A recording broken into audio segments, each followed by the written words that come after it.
What's up, everybody? You're back in here with the Pro Football Pod. You've got Hulk, you've got Coach, you've got Austin. We appreciate y'all stopping in with us today. Philadelphia Eagles record prediction. Subscribe down below. Every 500 subscribers, we're giving away jerseys to one of you lucky viewers. We might even give away 2 of them. Help us, help you. All right, guys. Philadelphia Eagles, Super Bowl champions, coming off of it. Retained most of their roster, but I mean, I don't see much like Super Bowl hangover from this team. No. Fuck Philly. They should be good this year. Yeah, a lot of Georgia, a lot of Alabama, a lot of Saquon. I think that they only have They're scary. one player that's like they have like 2 or 3 players that are not in the top 20 of their position. That's ridiculous. Like their right guard is a weakness. Who cares? And Who cares? Like, and Jalix Hunt was 42nd out of 119 on defensive ends. Still was a very solid like player for them. And the difference between him and Nolan Smith is not much, but like Jesus. So they did lose like several like key players with Josh Sweat, Brandon Graham. Brandon Graham retired. He went out on top. Love to see that. Darius Slay left the team. Isaiah Rodgers, both the corners. Safety, C.J. Gardner-Johnson, and their defensive tackle, Milton Williams.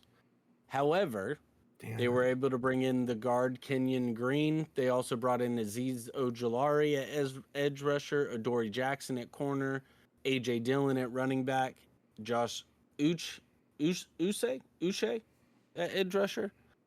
And then their draft class was insane for where they were picking at. Like another just Howie Roseman masterclass on what to do where you're just slotted at in the draft. 31, they got Jihad Campbell, the linebacker from Alabama. They moved up to snag him by 1 pick. Round 2, they come back with the safety Andrew Makuba out of Texas. Love that pick. Round 4, they got defensive tackle Ty Robinson from Nebraska. Love that pick. That was one of the guys like we just continuously took in our mock drafts. Then they were able to come back in round 5 with Smail Mondin, linebacker out of Georgia. They took Kyle McCord, the quarterback out of Syracuse, formerly of Ohio State, in the 6th round. Cameron Williams, the tackle out of Texas. They got him in the 6th round as well. And then, like, honestly, one of their most sneaky picks was their last one, the outside linebacker Antoine Powell-Ryland from Virginia Tech.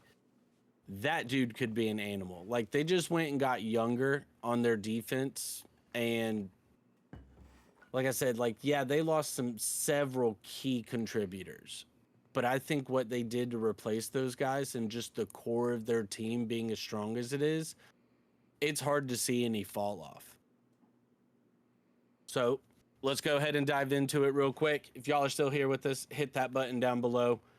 Week 1, their first game of the season, first game for anybody of the season, Thursday night, Dallas at home. Week 2, they're on the road versus the Kansas City Chiefs. Week 3, they're at home versus the Los Angeles Rams. Week 4, they're on the road versus the Tampa Bay Buccaneers.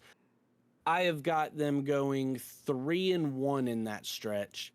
I have Kansas City beating them in a Super Bowl rematch in Kansas City week 2. Agreed. I thought about having them lose to Tampa Bay in Tampa Bay. I just think that they're too talented for it. I think it'll be a really good game. Like, put it on your calendar. That's the game that you should be watching that week. But I think that Kansas City's got enough to be able to squeeze out a victory. It's definitely not going to look like the Super Bowl.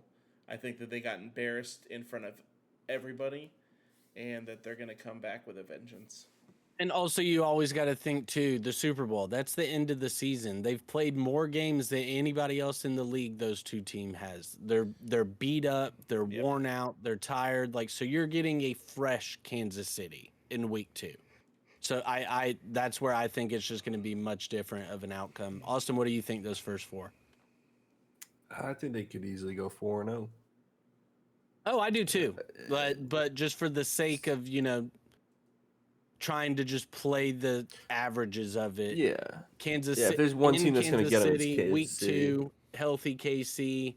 Not a prime time game, but it is the late afternoon window, so almost prime time to an I extent. agree with you as well, Code. I could see the Bucks getting them, but there's just too much. I thought about the Firepower Bucks with the too. I Eagles. almost had them going 2-2. I did think about the Bucks, but I switched it. All right, week 5, they're at home versus Denver. Week 6, they're on the road versus the New York Giants. Week 7, they're on the road versus the Minnesota Vikings. Then week 8, they're back home versus the Giants again. I've got them going 4-0 in that stretch. I like what I've seen out of Denver as far as the offseason and what they looked like last year. I just don't know if they have enough to do it in Philly, 1:00 game. I think that's just one. I wouldn't be shocked to see that game end 17-10 with Philly taking it in the final few minutes. So yeah, I've got them going 4-0 in that stretch. So they're sitting at 7-1 right now before the bye. Another close one was Minnesota. Minnesota's got basically a rookie quarterback, though. I think that the offensive coordinator, head coach, is very talented, and the team is definitely getting there with Flores' defense getting another year in the system. I just don't think that they have enough. No, I do think the Broncos sneak one and make them 3-1 in that stretch. Yeah, and out of those 4, the Broncos were the ones that I could see taking a victory. But overall, I just kind of think Philly's just too tough, especially being at home there. So that's what gave me the edge on that. Week 9, they've got a bye. Week 10, they're on the road versus Green Bay. Week 11, they're at home versus the Detroit Lions. Week 12, they're on the road versus Dallas. Week 13, they're at home versus Chicago. I've got them going 4-0 in that stretch again. Wow. Okay, let's break this one down. I think they beat Green Bay in Green Bay on Monday Night Football. I think they just have the better team top to bottom. I think they Detroit's offensive line took a major hit this offseason.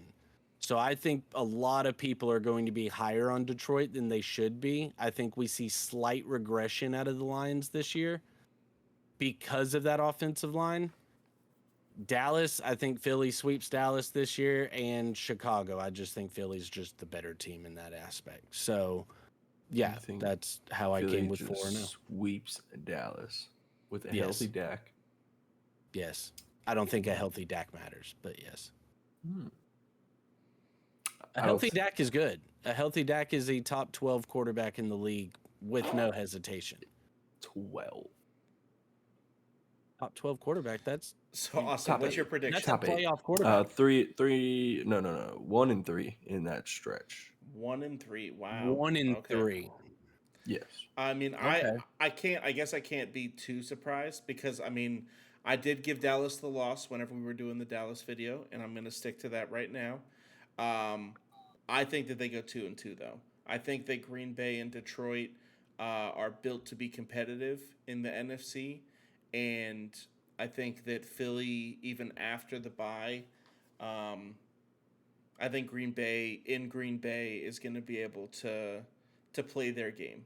I think by then the team is definitely Green Bay's been kind of a second half team the last couple of years, and I think that that's whenever they'll be on full cylinders firing. And then Detroit, if Philly wasn't coming off of a bye for that Green Bay game, I could have swung it Green Bay's way, but Philly's going to have a whole week to prepare to get up to Green Bay early. So, and it's November 10th, so like you're not really dealing with like the Lambeau elements quite yet at that point. But what Austin said though, I could see them going 1 and 3 in that stretch. Like I could see Dallas stealing one, I could see Detroit taking one. I could see Green Bay taking it. It's just as we stand right now, I think they go 4-0. Yep. I think that I understand what you mean with Detroit. I mean, losing Ben Johnson's going to be huge. In general, like Frank Ragnow retired this offseason. Yeah, their window definitely has closed a bit. I think DCMC is still he's gonna still keep it keep the team like riled up. I think their defense got a lot better, especially on their defensive line. So that's what I'm excited for them. I think that they have some juice still in the engine. That window's starting to close though, so they better use all of that juice. Yeah. All right, final 5 games. Week 14, they're on the road versus the Chargers. Week 15, they're at home versus the Raiders. Week 16, they're on the road versus the Commanders. Week 17, they go to Buffalo. Week 18, they're back at home to finish the season with the Commanders. I've got them going 3-2 in that stretch, with their losses being Week 16 at Washington and Week 17 at Buffalo. Whenever we did the Buffalo video, I said then that Buffalo was only going to really lose to like the good teams. One of them being Philly, I think Kansas City and Baltimore were the 3 losses that I had for Buffalo. So I'm going to stick with that right now. I do think that they lose to Washington, though. I think that the Chargers aren't going to quite have enough, even in LA. It's not even really a home game. And then Washington will pull off the victory in prime time at Washington, and then they'll lose Week 18. I'm gonna give them 2 and 3 in that stretch, losing to the Chargers, Buffalo, and Washington. Giving them a solid 10 and 7 on the year. I thought they were gonna do a lot better, but Oh wow, yeah, I've got them going 14 and 3. 13 and 4. Yeah, like I said, to me, and I could see them having that Super Bowl hangover. Hey guys, we already kind of got us one. Like we're all just chilling. Like, you know, I could see that, and 10 and 7 would be a possibility. But just with the way they've constructed this roster and team, and just how they looked week in and week out last season, I don't know. Unless like Jalen Hurts just absolutely, completely regresses, like I don't see them getting that much worse. So, yeah, they you got know, some tough teams also they're just playing. got a It's little, not an easy it's just a schedule. little Philly hate boiling in. Well, to I'm you just being just a little honest. I bit. mean, the Cowboys twice, Washington twice. Those are 4 tough games, and then you got the Chargers are going to be a tough one. The Chiefs are going to be a tough one. Like the Bills are Detroit, definitely Green a tough Bay. one. Detroit, Green Bay, like Yeah, they that's don't all have Denver. an tough easy games. schedule by Denver, any like means. No, And the Tampa Bay. NFC Tampa. East has every team in the NFC East has a tough schedule because they're having to play the NFC North and what's the As other well as their division they're division. having to play? The West. The NFC AFC West. and yeah, AFC AFC West. West and NFC North. So like you're playing That is 2 of pretty the tough. better divisions in the league this year. Like you're just naturally going to have a tough schedule. But Philly fans, if you're still here with us, we love you. We appreciate you. Down below, hit that subscribe button. We're trying to give away jerseys out here. Tulsi Rose Tea and Creamery is the sponsor. If you're ever in Burnsville, North Carolina, check it out. They also do online orders, so hit them up online. We appreciate you guys. Peace out. Peace out. Bow, bow, bow, bow. I wanna fly like an eagle.